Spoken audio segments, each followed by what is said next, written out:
അങ്ങനെ സംഭവബഹുലമായ സീസൺ 6 കഴിഞ്ഞിരിക്കുകയാണ്. ഇന്നലെ ലൈവ് അവസാനിച്ചപ്പോഴേക്കും ഇനി ഇല്ലല്ലോ, ഇനി അടുത്തൊരു സീസൺ വരെ വെയിറ്റ് ചെയ്യണമല്ലോ എന്നുള്ള ഫീൽ എല്ലാ റിവ്യൂസും എല്ലാ യൂട്യൂബേഴ്സിനും അതുപോലെ ബിഗ് ബോസ് ലവേഴ്സിന് തോന്നിയിട്ടുണ്ടാവും. പക്ഷേ ഇന്നത്തെ എപ്പിസോഡിൽ കുറച്ചധികം അർജുനെ മാത്രം ഫോക്കസ് ചെയ്യുന്നതായിട്ട് തോന്നി. അർജുൻ പിന്നെ ജാസ്മിൻ ഇവരെ രണ്ടുപേരായിട്ടാണ് ഫോക്കസ് ചെയ്ത് കൂടുതൽ നമ്മളെ കാണിച്ചിട്ടുള്ളത്. അപ്പോൾ ടോപ്പ് 2 ഇവരാണോ എന്നുള്ള സംശയം എല്ലാവർക്കും ഉണ്ട്. അറിയില്ല, എന്തായാലും നമുക്ക് നോക്കാം. പക്ഷേ ആക്ച്വലി നമ്മുടെ അൺഒഫീഷ്യൽ പോൾസ് വഴി പറയുന്നത് ജിൻഡോയും ജാസ്മിനും തന്നെയാണ്.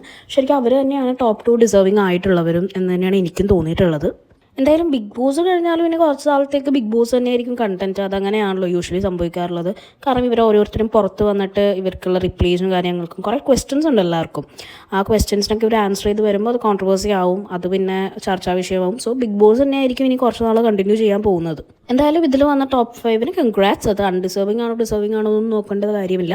100 ദിവസം നിന്നു, ഈ ടോപ്പ് 5 വരെ എത്തി. അത് തന്നെ അവർക്കൊരു അച്ചീവ്മെൻ്റ് ആണ്. സോ അതിന് ഈ 5 പേർക്കും ഒരു കൺഗ്രാറ്റ്സ്. അഭിഷേക് മാത്രം വൈൽഡ് കാർഡാണ്. ഫസ്റ്റ് വൈൽഡ് കാർഡൊന്നും അല്ല ഫിനാലിലേക്ക് വരുന്നത്. വൈൽഡ് കാർഡ് കപ്പ് അടിച്ചിരുന്നെങ്കിൽ അഭിഷേകിന് അതൊരു ഗ്രേറ്റ് അച്ചീവ്മെൻ്റ് ആയേനെ, ഒരു ഗോൾഡൻ അച്ചീവ്മെൻ്റ് ആയേനെ.